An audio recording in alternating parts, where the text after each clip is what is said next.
नमस्कार दर्शक बंधु आपण को आम चैनल को स्वागत। पवित्र दुर्गा पूजा उपलक्षे आपण को अनेक अनेक शुभेच्छा और शुभकामना। आजिर भिडियोटी बिच्छा राशिर लोकंक पई बहुत गुरुत्वपूर्ण रही। आपणकर जदि बिच्छा राशि होइथाए तेबे एही भिडियोटी को थरे मात्र शेष पर्यंत देखंतु।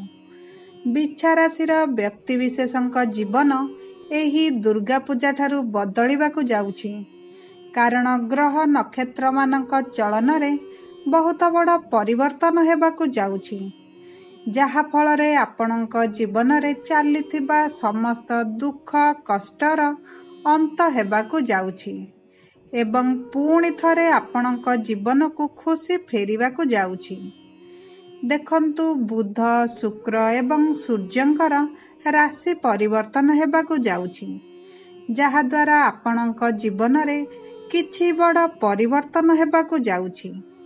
तेबे आसंतु जानिबा एही दुर्गा पूजा ठारू आपणक जीवन रे कौन सबु बड़ परिवर्तन हेबाकू जाउछि।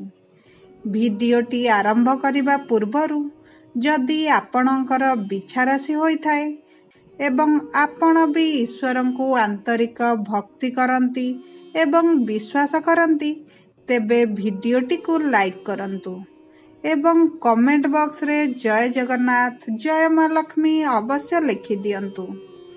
ताहले आसंतु जानिबा नवग्रहंकर राशि परिवर्तन आपणक जीवन रे केउ केउ बड़ परिवर्तन आणुछि। देखंतु पूर्वरु आपणकर स्वास्थ्य बहुत खराब रहुथिला। आपण आर्थिक समस्या देई गति करुथिले।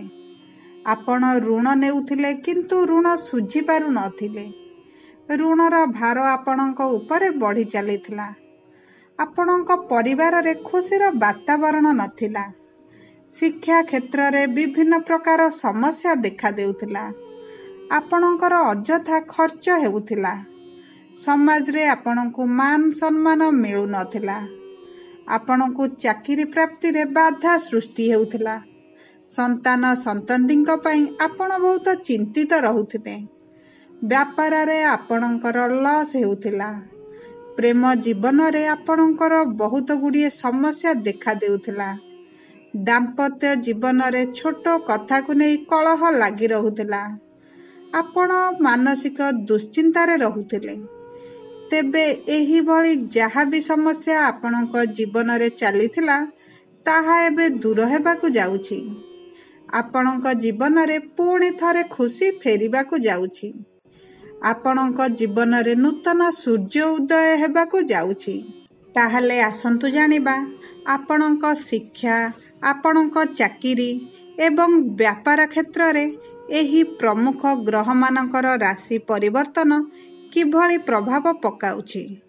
जदि आमे आपणकर क्यारियर दृष्टिकोण रु देखु ताहले एही दुर्गा पूजा ठारू आपणक कर्म क्षेत्र रे बड़ परिवर्तन आसीबो, कारण सूर्य महाराज बुध एवं केतुंक सहित आपणक एकादश घरे उपस्थित रहिबे एवं अष्टम घरे मंगल एवं देवगुरु बृहस्पति आपणक सप्तम घरे उपस्थित रहिबे। एही महासंयोग आपणक चाकरी रे चालुथिबा समस्या गुडी को कम करिबा आरंभ करिबे एवं आपणकर साहस एवं पराक्रम को वृद्धि करिबे, जेउथि पई आपणक वरिष्ठ माने आपणक उपरे खुशी रहिबे एवं आपणकु अधिक प्रायोरिटी देबा आरंभ करिबे, जहा फल रे आपणकर पदोन्नति सहित दरमा वृद्धि हेबार मध्य संभावना बढ़ी जिवो। तेणु तुमर कार्य को उन्नत करने को चेष्टा करिबा तुम पई आवश्यक अटे। मंगल अक्टोबर 20 तारिख रु नवम घर को प्रवेश करिवे एवं सूर्य अक्टोबर 17 तारिख रु आपणकर द्वादश घर को जिवे, जेउथि पई आपण आपणक कार्य क्षेत्र रे आपणक कार्य पई विदेश यात्रा किंबा दीर्घ यात्रा मध्य करि पारंती। आपणक कार्य क्षेत्र रे चलीथिबा समस्या रु आपण धीरे धीरे आराम पाइबे एवं आपणक भल प्रदर्शन करिबा पई सक्षम हेबे। जदि आमे व्यवसाय करुथिबा लोकमानक विषय रे आलोचना करिबा ତାହେଲେ ବ୍ୟବସାୟୀମାନଙ୍କୁ ଏହି ଦୁର୍ଗା ପୂଜା ଠାରୁ ଅଧିକ ଲାଭ ମିଳିବ। ସପ୍ତମ ଘରର ପ୍ରଭୁ ଶୁକ୍ର ମହାରାଜ ନିଜ ରାଶିରେ ଦ୍ୱାଦଶ ଘରେ ବସିବେ, ଯେଉଁଥିପାଇଁ ଆପଣଙ୍କ ବୈଦେଶିକ ବାଣିଜ୍ୟରୁ ଅଧିକ ଲାଭ ମିଳିବାର ସମ୍ଭାବନା ରହିଛି। ଆପଣଙ୍କ ବ୍ୟବସାୟ ପାଇଁ ଆପଣ ନୂଆ ଲୋକଙ୍କୁ ମଧ୍ୟ ଭେଟିବେ, ଯାହା ଆପଣଙ୍କ ବ୍ୟବସାୟରେ ଅଗ୍ରଗତି ଯୋଗାଇବ। ଦେବଗୁରୁ ବୃହସ୍ପତି ଆପଣଙ୍କ ସପ୍ତମ ଘରେ ରହିବେ, ଯାହା ଫଳରେ ଆପଣ ପ୍ରଭାବଶାଳୀ ବ୍ୟକ୍ତିଙ୍କ ଠାରୁ ଆପଣଙ୍କ ବ୍ୟବସାୟକୁ ସଫଳତା କରିବା ପାଇଁ ସାହାଯ୍ୟ ପାଇବେ। ଆପଣଙ୍କ ବ୍ୟବସାୟରେ ନୂତନ ସମ୍ପର୍କ ପ୍ରତିଷ୍ଠା ହେବ ଏବଂ ଏହି ଦୁର୍ଗା ପୂଜା ଠାରୁ ଆପଣଙ୍କ ପରିଶ୍ରମ ଅନୁପାତରେ ଆପଣଙ୍କର ଧନ ଆମଦାନୀ ବଢ଼ିଯିବ। ବ୍ୟବସାୟରେ ଆପଣଙ୍କର ଚାଲିଥିବା ଖରାପ ଅବସ୍ଥାରେ ସୁଧାର ଆସିବ। ଯଦି ଆପଣ କପଡ଼ା ବ୍ୟବସାୟ କରୁଛନ୍ତି କିମ୍ବା ଅଳଙ୍କାର ବ୍ୟବସାୟ କରୁଛନ୍ତି, ତାହେଲେ ଆପଣଙ୍କୁ ବିଶେଷ ସଫଳତା ମିଳିବାର ସମ୍ଭାବନା ରହିଛି। ଆପଣଙ୍କ ବ୍ୟବସାୟ ସହଭାଗୀ ସହିତ ଆପଣଙ୍କର ସମ୍ପର୍କ ମଧ୍ୟ ମଧୁର ହେବ, ଯାହା ଆପଣଙ୍କ ବ୍ୟବସାୟରେ ଅଧିକ ପ୍ରଗତି ଆଣିବ ଏବଂ ଆପଣଙ୍କୁ ଭଲ ଲାଭ ମଧ୍ୟ ଦେବ। ଯଦି ଆମେ ଆପଣଙ୍କର ଆର୍ଥିକ ସ୍ଥିତିକୁ ଦେଖିବା, ତାହେଲେ ଏହି ଦୁର୍ଗା ପୂଜା ଠାରୁ ଆପଣଙ୍କ ଆର୍ଥିକ ସ୍ଥିତିରେ ସୁଧାର ଆସିବାର ଆପଣ ଅନୁଭବ କରିବେ। ଆପଣଙ୍କ ଆର୍ଥିକ ସ୍ଥିତି ମଜବୁତ ହେବ, କାରଣ ଆପଣଙ୍କୁ ବହୁତ ଗୁଡ଼ିଏ ସ୍ରୋତରୁ ଧନ ମିଳିବା ଆରମ୍ଭ କରିବ। ଆପଣଙ୍କ ଆର୍ଥିକ ସ୍ଥିତିରେ ଚାଲୁଥିବା ଖରାପ ପରିସ୍ଥିତିରେ ସୁଧାର ଆସିବ। ବ୍ୟାଙ୍କରେ ଜମା ହୋଇଥିବା ପୁଞ୍ଜିରେ ବୃଦ୍ଧି ଘଟିବ। ଆପଣ ଏହି ଦୁର୍ଗା ପୂଜା ଠାରୁ ଧନ ସଞ୍ଚୟ କରିବା ପ୍ରତି ଅଧିକ ଧ୍ୟାନ ଦେବାର ଆବଶ୍ୟକତା ରହିଛି। ଆପଣଙ୍କର ଶୁକ୍ର ଦ୍ୱାଦଶ ଘରେ ନିଜ ରାଶିରେ ରହିବା କାରଣରୁ ଆପଣ କିଛି ନୂତନ ଜିନିଷ ମଧ୍ୟ କିଣିପାରନ୍ତି, ଯାହା ଆପଣଙ୍କ ଖୁସି ପାଇଁ ହେବ ଏବଂ ଆପଣ ଖୁସି ସବୁଠାରୁ ଗୁରୁତ୍ୱପୂର୍ଣ୍ଣ ଅଟେ। ତେଣୁ ଆପଣଙ୍କର ଏଥିରେ କୌଣସି ଅସୁବିଧା ହେବ ନାହିଁ। ଆପଣଙ୍କ ବ୍ୟବସାୟରୁ ଭଲ ଆର୍ଥିକ ଲାଭ ହେବ, ଯାହାଫଳରେ ଆପଣ ଆର୍ଥିକ ସ୍ଥିତି ମଜବୁତ ରହିବ ଏବଂ ଆପଣଙ୍କର ଖର୍ଚ୍ଚ ମଧ୍ୟ କମିଯିବ। ଯଦି ଆମେ ଆପଣଙ୍କର ପ୍ରେମ ସମ୍ପର୍କ ଏବଂ ବୈବାହିକ ସମ୍ପର୍କ ବିଷୟରେ ଆଲୋଚନା କରିବା, ତାହେଲେ ଆପଣଙ୍କର ପ୍ରେମ ସମ୍ପର୍କ ଏବଂ ବୈବାହିକ ସମ୍ପର୍କରେ ଏହି ଦୁର୍ଗା ପୂଜା ଠାରୁ ବହୁତ ବଡ଼ ପରିବର୍ତ୍ତନ ଆସିବ। ଆପଣ ଭଲ ପାଉଥିବା ବ୍ୟକ୍ତିଙ୍କୁ ବିବାହ କରିବାରେ ସଫଳ ହେବେ କିମ୍ବା ବିବାହ ପାଇଁ ଆପଣ ସେମାନଙ୍କୁ ପ୍ରସ୍ତାବ ଦେଇପାରନ୍ତି, ଯେଉଁଥିପାଇଁ ଆପଣଙ୍କ ପ୍ରେମ ସମ୍ପର୍କରେ ସଫଳତା ଏକ ଦୃଢ଼ ସମ୍ଭାବନା ରହିଛି ଏବଂ ଆପଣଙ୍କର ପ୍ରେମ ବିବାହର ସମ୍ଭାବନାଟା ବଢ଼ିଯାଉଛି।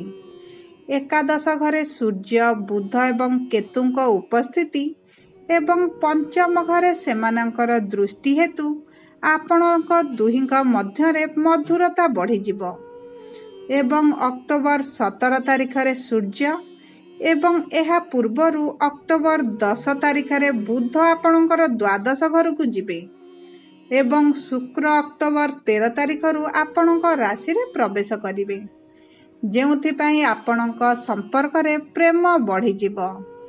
ଆପଣଙ୍କର ସାଥୀ ଆପଣଙ୍କ ପ୍ରକୃତିଗୁଡ଼ିକୁ ପସନ୍ଦ କରିବା ଆରମ୍ଭ କରିବେ।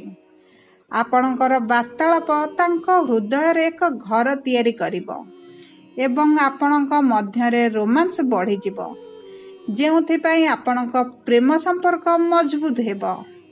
ଆପଣଙ୍କ ଦାମ୍ପତ୍ୟ ଜୀବନରେ ପ୍ରେମ ଏବଂ ରୋମାନ୍ସ ବଢ଼ିଯିବ। ଆପଣ ଆପଣଙ୍କ ଜୀବନସାଥୀଙ୍କ ଠାରୁ କିଛି ଉପହାର ମଧ୍ୟ ପାଇପାରନ୍ତି। ପୂର୍ବରୁ ଯେଉଁ ଛୋଟ ବଡ଼ କଥାକୁ ନେଇ ସ୍ୱାମୀ ସ୍ତ୍ରୀଙ୍କ ମଧ୍ୟରେ ବିବାଦ ହେଉଥିଲା, ତାହା ମଧ୍ୟ ଧୀରେ ଧୀରେ କମିଯିବ। ଆପଣଙ୍କ ପାରିବାରିକ ସ୍ଥିତିରେ ଉନ୍ନତି ଆସିବ।